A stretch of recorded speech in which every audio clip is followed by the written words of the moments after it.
Tell us something about those bells there. Ring each one and Ring the bell. ring each bell and tell me where you got it, where it comes from. Oh, I wouldn't know where to get any of them. Well, you picked them up at a sale. And Yes. Well, you didn't know where we got Chicago, and the one you got to Oklahoma, and the one we got in Chicago. Well, just for the benefit of this thing, Yes. ring each one, and we will record it, see, and just mention, say something, you know something about it. Yes, we'll leave the recorder on and record it. That'd be something interesting to talk about, and without having to rehearse. Yeah. Well, are you on now? Yes. This bell, I got in a restaurant in Tulsa, Oklahoma. Ma and Ray and Elise and her sister-in-law, brother-in-law, they all ate smuggler's food dinner in there. And the waitress and I got the tuna rag. She was a Dane and I was a Swede, and I was kidding her about the supposed to be Swedish substances in there, and they're spelled in Danish now. Then she well, it ended up that she said this Swedish had Dame had his head kicked in, and I chimed right in with her and read it vice versa. You know, well, paid her bill. I admired that bell and looked it over, and I went to pay my bill. There she had a package on the counter, and had that bell on top. And the package found was imported Swedish coffee, and that bell, and she gave it to me. I was quite surprised, quite pleased. The bell is a Christmas bell, and it's cast with a verse on it. In Swedish. När under julen det klingar klockornas manande ljud. O må mitt hjärta det bringa frälsningens budskap till Gud. And I've got a piece of paper here somewhere translated it the best I could, but it means that when the bells, Christmas bells ring, with their joyful sound, I don't know if I've got it right now, but anyway, may they bring to my heart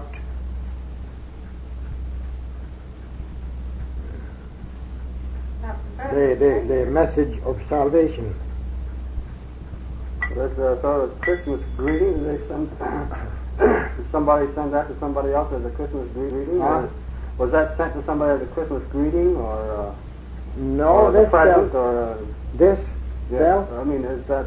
It has a Christmas verse on it. Well, you see, it's a bell made purpose Christmas was saying in Sweden. See, to send as a gift. Well, I suppose people send to each other.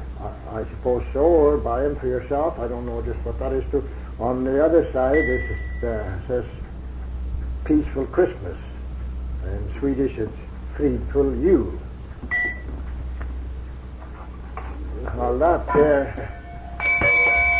there was given to mother's cousin by his father, the when he started teaching school. I guess he taught school in 1900, wasn't he? Around there. And after he died, his wife gave it to me, and I was quite choice of it. And They must have called quite a few children into the school then, evidently. huh? Yeah. It's raining. Oh yeah, well, those two bells are bought. No, so They don't mean anything except for collector's bells. this one came from Chicago. Well, that's when I'm bought in Chicago. This one. That one, yeah. And, That, I think that's deposited in that a was made in India, I think. Swedish store. Where's the Chinese there? There's a Chinese now. Mm-hmm. Here somewhere. We don't, yeah, we bought one, came from Chinatown, and it went in Chicago. That's made in India, but it came from Chinatown. What? What's that one? Yeah, I bought it in China shop, but made in India. Hand engraved. Oh yes, all hand engraved. Would you hear these at your house? What are they? There's that's the Chinese sign. Well, those that I bought in a antique shop in Waynesboro. Quite nice bells. Those, What's these bells? well, they go on top of the ham. The horse? Yeah.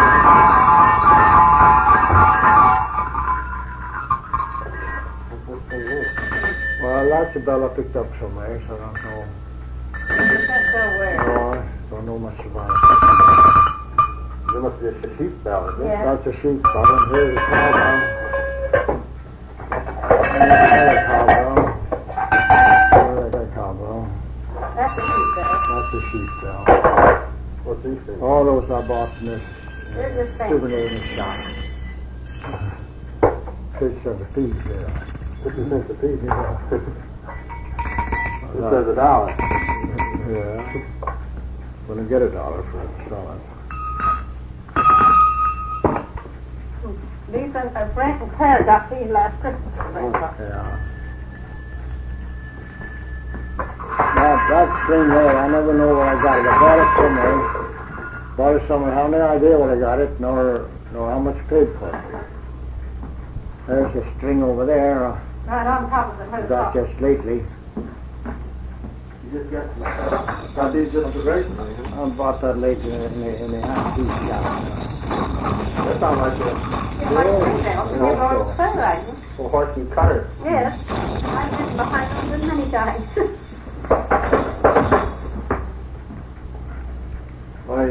I'll get that book and you can read a few lines of their poem. Oh, man. Where did you get this book? Well, there's a young engineer and his wife in Elmira. His father and mother came over here, spent all winter here. And this young couple lived in an apartment of some friends of ours in Elmira. Have you met them? So one day we went up to see them, and they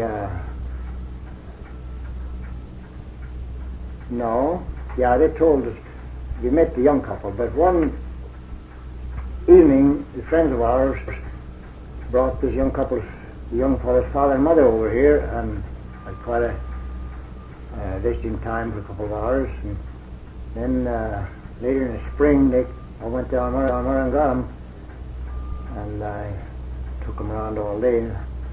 Well, when they went back, I asked him to, I've been wanting this book. He quit school before I was 13, and I've been thinking about it a lot. Well, anyway, I asked him to see if he could find one, so sure enough, 2 months later he sent me one. And kind of brings a lot of things back to me. Probably, time I was a kid. You suppose it's a common book in Sweden yet, or is it a No, collector's item by now, no, or? they're modernized. Oh yeah, well, I mean, would a book like Well, that be a collector's Oh, item? this is, of course, it is collector's item. I don't know, but I do know that at that time we had an hour Christian education every day, and this book has all kinds of well, it's really it's so much about religion and salvation and things, poems and articles and well, all written by the state church. State church, the Lutheran church had charge of everything. Talking in Sweden, that is, you couldn't be a school teacher or have any public office at that time unless you were Lutheran. So all the teachers were supposed to be strict Lutherans, and sometimes, especially First Baptist kids had kind of a hard time. Even by, I remember one teacher, she kind of was slurring the marks occasionally if I did something that she didn't think I should. Why? And Baptists do things like that. Well, you know, kind of hurt kids 7, 8, 10 years old. But now Sweden is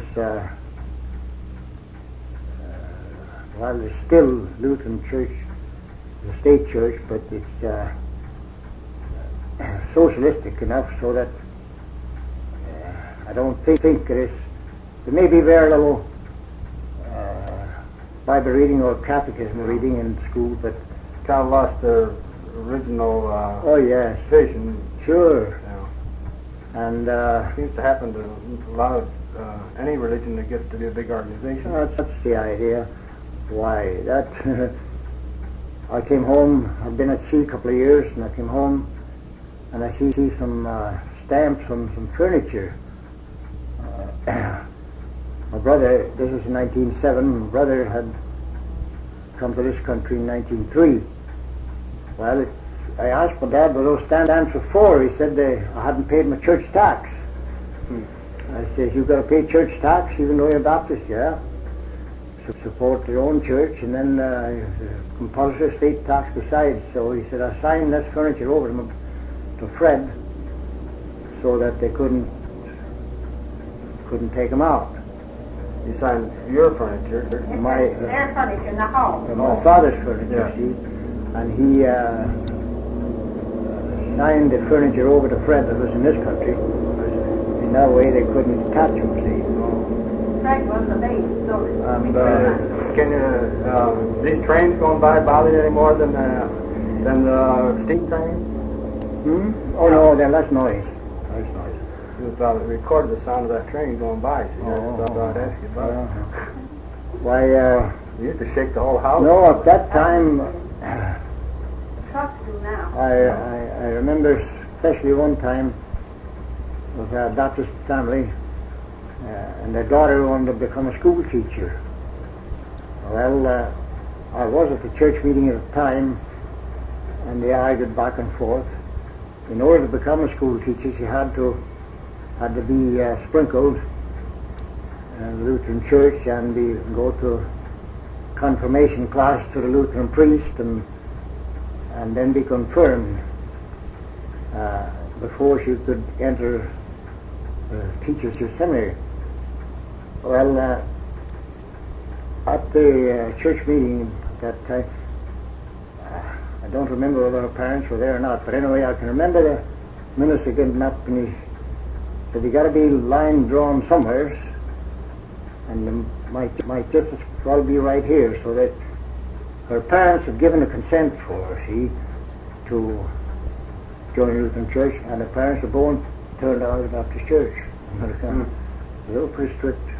Because they allowed their daughter to, because they signed their daughter to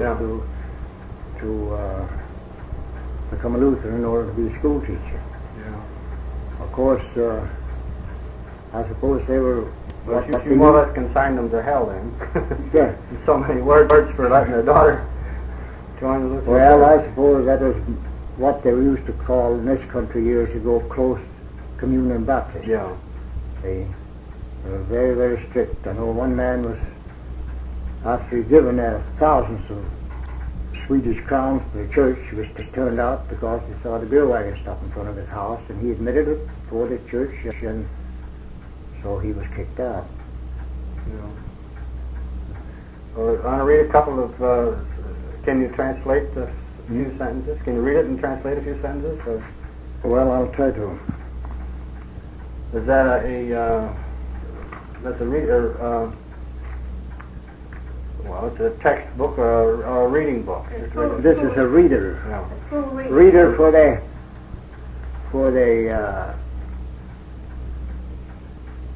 well, they had two. I mean, the first 2 years you went what they call it wasn't kindergarten, but there's 2 years you went. Then you went to another schoolhouse called the folk school. That's 4 years of that. So you had 6 years altogether to the school. Then if you want to go on, take what they call a student examination. I just don't know how long that was. Varies off of college. But this is the regular public school reader for the last 4 years of the 6.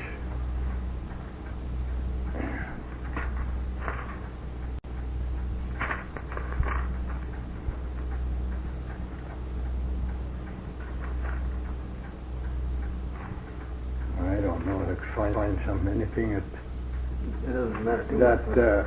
that I can translate. Well, I'll find that finish.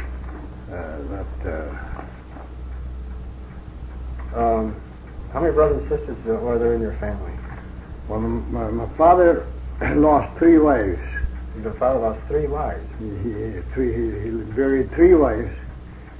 My mother was the last one. Did you have children by any of I had a half sister and a half brother, but I never knew which of the first, which were 2 first wives were with.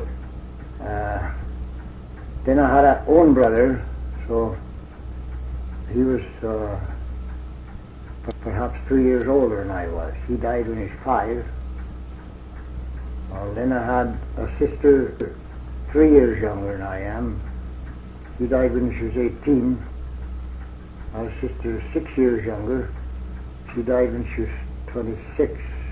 Oh, wait a minute. No, you mean Maria? Vivian. Well, what about? She died in 1926. Vivian. Yeah, Vivian was 31. But what about Selma? Huh? Whose sister was Oh, Selma? well, this had a half sister. She died when she was 18. What did they die of? Pneumonia or something like This that? sister, she had an ulcerated tooth, and the fool doctor pulled it. It's in the lower jaw, I imagine. I didn't know at the time. Poisoned her. Poisoned her. Her face all swelled up, and she died in a very few days. Blood poisoning, I suppose. Yeah. Well, then her own brother, Fred, he was 9 years older than I am. That Uncle Fred I know? I used to know. Yes. He's the one who came to this country in 1903, and he died in 1927 with kidney trouble. And he was 47 years old. My mother died in 1907. She was 54 with pneumonia.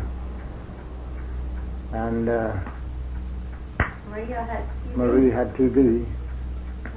And so did Vivian. She died in Denver, Colorado. A lot of people in Sweden have trouble with TB. Well, same as they did here at that time, yeah, you know. They have a way of controlling it now, I guess. Oh, yes. They didn't take half your, both your lungs away and still. Yeah. Well, the other 2 that I didn't know anything about, but I mean, let me see, there was Selma and Fred, and 4 of us with my mother. And was 6. Oh, and your father told me you had 9. Yeah, that's what I say. She must. The other 3 I never knew anything Well, about. she may have been Must have died before. one of the mothers before he was born. She have died before Father married my mother. Well, when Fred come over here first, He came in 1903. and then you come over, then you brought your father over? Fred came over in 1903. Then in 1910, I was 20 years old, and that following summer, I'd be 21. I'd had to put in 10 months in the military service. Being a merchant marine sailor, they would have put me in the Navy, and I I didn't like the idea of spending 10 months free of charge, so I got a job on a steamboat in my home port, worked my way over to France, Rouen in France, and that was a Swedish boat freighter. Well, there was a Norwegian freighter. No, wait a minute. No, that was a Norwegian freighter. I got a job in my home port. Now, I worked my way to Rouen in France. When I come into Rouen, there was a Danish freighter. I signed aboard that for the round trip to Montreal and back as fireman. No, I signed a coal passer.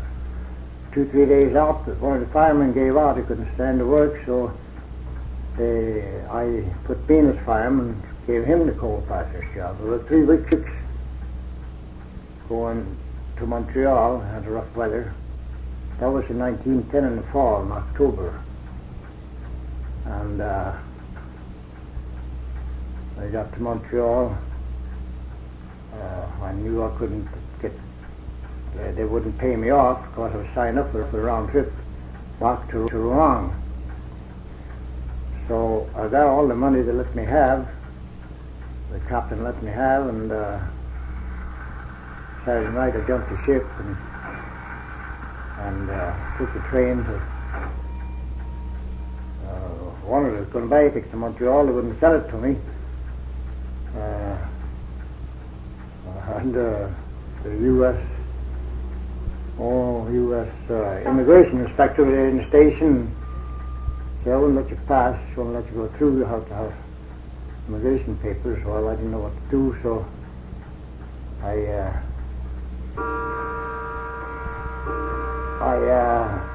saw the man sitting on a bench there in the station with a railroad timetable, and I see the map on it, so I went to the agent to the ticket window and said, give me a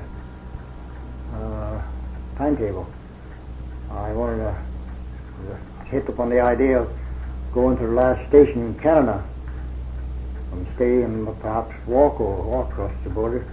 Well, I found a name of the station. I can't remember the name of it. I was on the back, said, give me a ticket to this place. By that time he was on to me and says, you don't want to go there, all Chinamen there. Well, I, like a fool, believed him, and so I sat down and looked up another name, the name was Sutton. As it turned out, that was the last station before you crossed the border. So I says, give me a ticket to Sutton. You don't want to go there, they're all niggers, that town. Well, then I was on to him. They give me a ticket to Sutton anyway, so the train left at 9 o'clock, so there about 11. And I stayed overnight in a hotel, and I thought I'd stay there 2-3 days till I heard from Fred, my brother, who's in New Haven, around Sonia. And while I was around there, these hotel loafers, I kind of began to ask some questions, and they said, nobody bother you here at this stage, they'll sell you a ticket here. What about when the inspector comes along? Oh, lie to him. So sure enough, the inspector come along, and I could speak, could make myself understood, and he knew, of course. I got on there at that station long. What have you been doing up here? I said, I've been up here a week visiting friends, and going back to New Haven. You want to know how long I've been in New Haven? I said, 2 years. How come you can't speak English any better? Well, I tried to tell them best I could that I worked with Swedes and lived with Swedes and hadn't tried to learn English. You let me go by them. My heart's right in my throat, you know. But, so then when after a year or so in Philadelphia, went and got my declaration of intention paper to become a citizen. And the man asked me a lot of questions. Want to know what date I landed, where? Well, I said I landed in Montreal sometime in October. I couldn't tell you the date. And he says, how'd you get into this country? I said, I lied my way in. Well, he said, that's to your credit. But that was before strict immigration. Yeah, they send you back now. Yeah, I guess so. And make you pay for it after you got back. Here. Or get your relatives to pay for it. We're here. Well. Well, anyway, talking of a man, and you were supposed to pay an immigration tax. Oh, well, that's when I got my final papers, yes. I was down in Gloucester, New Jersey.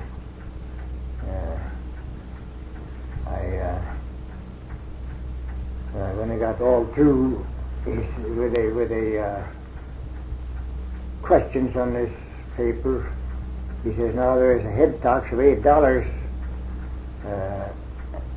for immigrants, but he says, since you've been here over 5 years, the government can't collect it, but they'll accept it if you'll pay it. Well, I said, I guess I've had $8 worth of good out of this country in 5 years, so I'll pay it. And of course, by that time, I was married and had there's just one child since 1917. I don't know whether James was born then or not, but anyway, that's the way I got my citizenship papers. That ought to be enough. Well, that's just about what I've been wanting to get, something like that. Sure. And what I wonder myself, I've thought about it different times. How long have you been in Shepherd's? 35 years. This coming, well, I guess it's 35 now, the 25th of March. Well, whatever it is, I think it's whatever it is. Well, have you got any advice you'd like to leave to your grandchildren? Any advice? Since I was a little kid. And I found that it's very true and makes a big impression on anybody that you're working for. Give them a little extra work. I've always, and don't wait to. It makes me so disgusted. I see these young fellas. They expect. They think the country owes them a living. And I've always, I started when I was 13 years old. In fact, before I was 13 years old, I begged my parents to let me quit school. I had to beg them a lot. To quit school so I can go to work. And I've always done a little more than I was asked to do. It always seemed to me, well, I was just that kind of working fool, didn't know any better, didn't I do? Running along on the face. That's right.